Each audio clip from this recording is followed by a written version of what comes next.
আমার অব্যবস্থাপনায় ব্যাপক যানজট সৃষ্টি হচ্ছে হিলি স্থলবন্দরে। যেখানে সেখানে পাথর ফেলায় দীর্ঘ যানজটে পড়ছে পণ্যবাহী ট্রাক। ভোগান্তির শিকার হচ্ছেন সাধারণ মানুষ। এছাড়া সময় মতো পণ্য পরিবহন করতে না পারায় ক্ষতিগ্রস্ত হচ্ছেন ব্যবসায়ীরা। হিলি স্থলবন্দর থেকে গত 2 বছর ধরে অন্যান্য পণ্যের তুলনায় পাথর আমদানি হচ্ছে বেশি। দিনে 1 থেকে 150 ট্রাক পাথর এনে ফেলে রাখা হচ্ছে যত্রতত্র। এতে বন্দরের ভিতর ও বাহিরে সৃষ্টি হচ্ছে যানজট। পাথর রাখার কারণে একটা গেট বন্ধ হয়ে গেছে এবং একটা গেট দিয়ে ইন্ডিয়ান গাড়ি বাংলা গাড়ি ঢোকা বের হওয়ার কারণে বাংলা গাড়ি এবং ইন্ডিয়ান গাড়ি ঢোকা বেরোতে খুব সমস্যা হয়, যানজট হয়ে যায়। এই পাথর যদি পানামাতে না ফেলতো তাহলে কোনো জাম, পানামা এক সাইডে পাথর করুক আর এক সাইডে করুক মালগাড়ি, তাহলে কোনো জামই হতো না। সময় মতো পণ্য খালাস করতে না পারায় ক্ষতির মুখে পড়েছেন ব্যবসায়ীরা।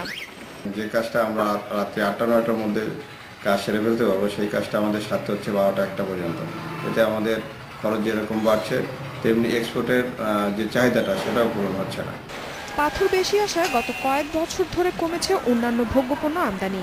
এ কারণে অর্জিত হচ্ছে না রাজস্ব আদায়ের লক্ষ্যমাত্রা। আমরা মনে করি সরকার যদি আরো পোর্টটাকে সুন্দর করে নিরাপত্তা জোরদার করে সব দিক থেকে যদি ভালো করে, তাহলে হয়তো অন্যান্য পণ্য এই পোর্ট দিয়ে আসবে বলে আমরা মনে করি।